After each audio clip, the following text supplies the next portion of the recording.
विषम से विषम परिस्थिति के लिए भी हमने वेंटिलेटर्स की, ऑक्सीजन सिलेंडर्स की, ऑक्सीजन की, इन सारी चीज़ों की पर्याप्त व्यवस्थाएं की हैं। आप सबने भी इसमें पूरा सहयोग किया है कि कोविड के केयर सेंटर्स हों, चाहे कोविड के स्पेसिफिक हॉस्पिटल्स हों, या माइल्ड केसेस के लिए जो दूसरी व्यवस्थाएं जो अस्पतालों के बाहर हमने करनी है, वो सारी चीज़ों की आपने इतनी अच्छी व्यवस्था करके रखी है कि देश के अंदर हमारे पास 1.5-2 लाख तो एक्सक्लूसिव इस काम के लिए बेड्स हो गए हैं, आईसीयू बेड्स हो गए हैं, रेलवेज इत्यादि भी हमको और दूसरे सरकार के डिपार्टमेंट भी पूरा मदद कर रहे हैं। अभी तो सिर्फ आप सबसे मेरा ये निवेदन है, एक निवेदन और करना चाहता हूं जो पिछली बार भी किया, लेकिन उसके बावजूद भी आप सब देखते हैं कि ट्विटर पर, फेसबुक पे इस तरह के केसेस और इस तरह के मरीजों की शिकायतें आती हैं कि कोविड के प्रकोप के कारण जो हमारे नॉन कोविड पेशेंट्स हैं,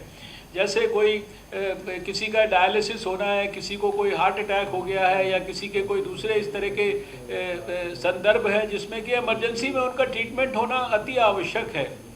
उन मरीज़ों को किसी भी प्रकार से हमारे अस्पतालों के अंदर जो है उनको वापस ना भेजा जाए, उनको जो है इग्नोर ना किया जाए। ब्लड ट्रांसफ्यूजन के लिए भी हमने अभी सारे देश के रेड क्रॉस के लोगों के साथ भी मैंने वीडियो कॉन्फ्रेंसिंग की है, और रेड क्रॉस ने अश्योर किया है कि जहाँ जहाँ भी स्टेट्स में हमारे को वॉलंटरी ब्लड डोनर्स को हम घर से गाड़ी भेज के घर से बुलाएंगे, और हम जो है अपने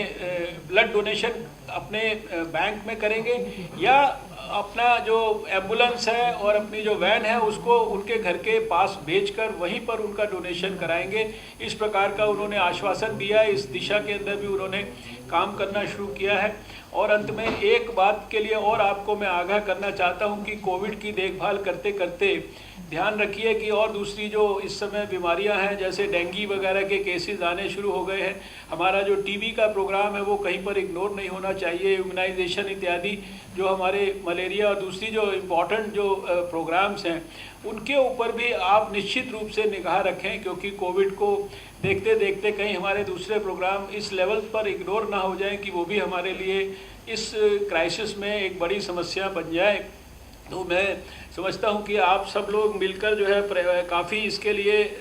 जागरूक भी हैं, और आप सब लोग इसके लिए प्रयास भी कर रहे हैं। मैंने पिछले दिनों में ये देखा है कि बहुत सारे मतलब काफ़ी सारे स्टेट्स हैं जिन्होंने काफ़ी अच्छे जो है उदाहरण प्रस्तुत किए हैं। शायद हर एक स्टेट के डिटेल्ड उदाहरण यहाँ पर प्रस्तुत करेंगे तो बहुत ज़्यादा टाइम लगेगा, लेकिन उनको भी हम सारे स्टेट्स के साथ शेयर करेंगे, और जो दूसरे स्टेट्स की गुड प्रैक्टिसेस हैं उनको हम लोग अगर अपनाने का प्रयास करेंगे तो कुल मिलाकर जॉइंटली हमारी जो है काफ़ी बड़े पैमाने पर जो है एक तरह से अच्छी गुड प्रैक्टिसेस इसके अंदर होंगी। मैं इन्हीं इंट्रोडक्टरी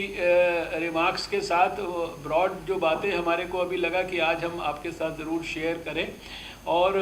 अभी एक छोटा सा प्रेजेंटेशन भी हम लोगों ने बनाया है जिसमें कुछ थोड़ा सा स्टेट्स के बारे में, कुछ प्रमुख स्टेट्स जो है जहां पर उनके बारे में भी डिटेल्ड जानकारी है, और वो जानकारी सिर्फ इसलिए शेयर कर रहे हैं कि उन स्टेट्स के अलावा जो बाकी स्टेट्स जो है जहां पर मान लीजिए तकलीफ आज ज़्यादा नहीं है, उनको भी बहुत सावधान रहने की ज़रूरत है। उनको ये गलतफहमी नहीं होनी चाहिए कि आज हम अगर फ्री हैं तो कल हम जो है वो एंगेज नहीं हो सकते कोविड के साथ। इसलिए जो दूसरों के जो अनुभव जहाँ ज़्यादा केसेस इत्यादि हो रहे हैं, ज़्यादा हॉटस्पॉट्स हैं, और उनके अनुभव का हम एक तरह से जिसे कहते हैं कि हमारी प्रीएम्प्टिव या प्रोएक्टिव अप्रोच हो, उस बारे में हम पहले से इमेजिन करें कि हमारे यहाँ भी ये हो सकता है, इसलिए हम उसकी भी तैयारी करें। उस नाते ये बनाया गया है। बहुत सारे स्टेट्स ऐसे हैं जिनका जो डबलिंग रेट है वो हमारे नेशनल एवरेज से भी बहुत अच्छा है। वो भी अपने आप में एक हमारे लिए एक हृदय को आनंद देने वाली बात है। कुछ स्टेट्स हैं उनका नेशनल एवरेज से कम है, उनको और ज़्यादा जो है अपने फोकस्ड वे में प्रयास करने की ज़रूरत है। तो आपको ढेर सारी शुभकामनाएं देते हुए, भगवान से ये प्रार्थना करते हुए कि हमारा देश हम सब मिलकर बहुत जल्दी कोविड के ऊपर विजय प्राप्त करेंगे, मैं अपनी बात को समाप्त करता हूं। और एक प्रेजेंटेशन है 5 मिनट उसमें लगेगा, वो थोड़ा सा ज़रा आप देख लेंगे तो बहुत अच्छा रहेगा। All senior colleagues who are present here, just to run us through with respect to where we stand with respect to COVID-19.